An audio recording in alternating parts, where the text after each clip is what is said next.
મિત્રો અમરનાથની યાત્રા કરવી થોડીક ડિફિકલ્ટ છે, પણ હું તમને બધાને કહીશ કે એકવાર અમરનાથની યાત્રા જરૂર કરજો. બહુ મસ્ત જગ્યા છે અને એકદમ તમને મજા આવી જશે. હવે બસ અહીંયાથી 2 કિલોમીટરની ચઢાઈ આવશે. ત્યાં 2 કિલોમીટર સિવાય ચઢાઈ નહીં આવે.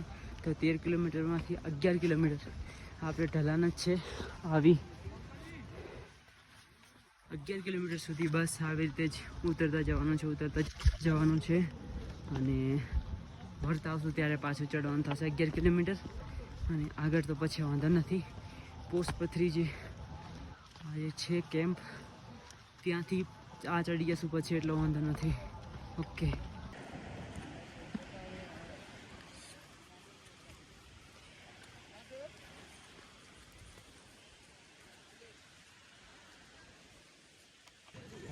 તો મિત્રો સામે દેખાય છે એ છે પંજતરની. કેવડો મોટો કેમ્પ છે, પણ અહીંયા જવા માટે આ જે રસ્તો છે આખો પાર કરીને ત્યાં જવાનું છે એકદમ નીચે. ઓકે ચલો ફટાફટ જઈએ. મિત્રો નજારો જોવો મસ્ત. ધીમે ધીમે વરસાદ ચાલુ છે અને આપણે ફરી ટ્રેકિંગ ચાલુ કરી દીધું છે. આ ભંડારમાં આપણે 15 મિનિટ જેવું રોકાયા. થોડોક ફોન ચાર્જ કર્યો, પાવર બેંક ચાર્જ કરી અને હવે નીકળ્યા છે આગળ તરફ. અને વરસાદ ચાલુ છે મિત્રો વરસાદ અને આપણા પલળેલા કપડાં અને આવો મસ્ત નજારો. અને હવે એક બીજી વસ્તુ દેખાડો. શું ખબર? આ જુઓ, ચઢાઈ જુઓ મિત્રો.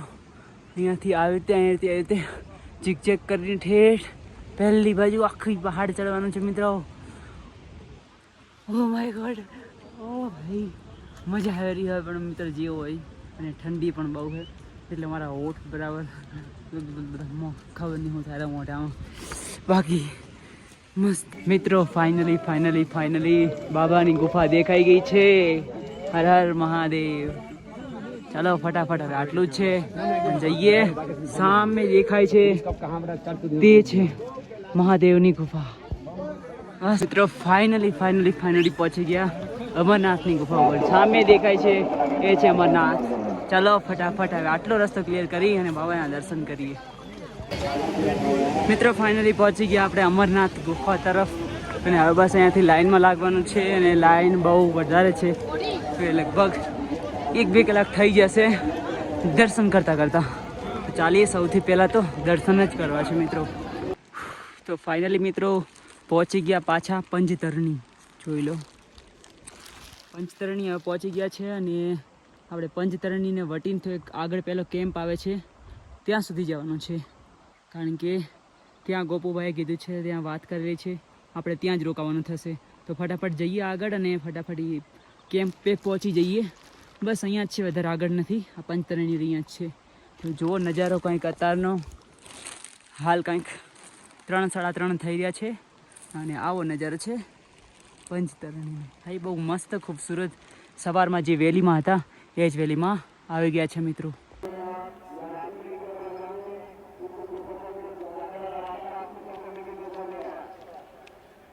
તો મિત્રો સવારના વાગ્યા છે 7:30 અને હાલનો નજારો તમે જુઓ. અત્યારે હું છું પંજતરણીમાં. આ પંજતરણીનો નજારો છે પાછળ. જો કેવો મસ્ત નજારો છે.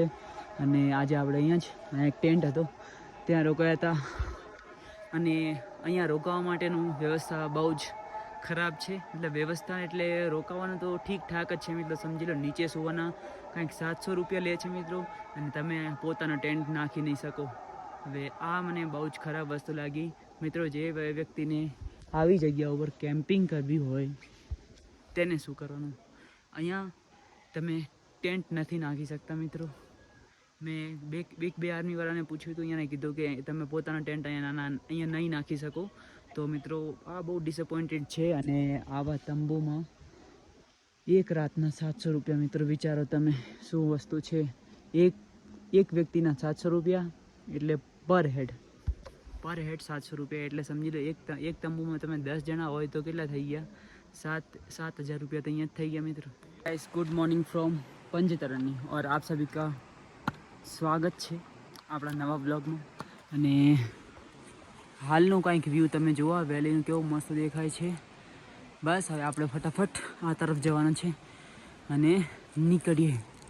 તમારા બધાનું સ્વાગત છે આપણા નવા બ્લોગમાં. અને હવે અહીંયાથી આજ ત્રીજો દિવસ છે, ટ્રેકિંગ ચાલુ કરી નાખ્યું છે, નીચે ઉતરીએ છીએ. બરાબર, ઓકે મિત્રો. બસ હવે ખાલી લાસ્ટ ચડાઈ બાકી છે.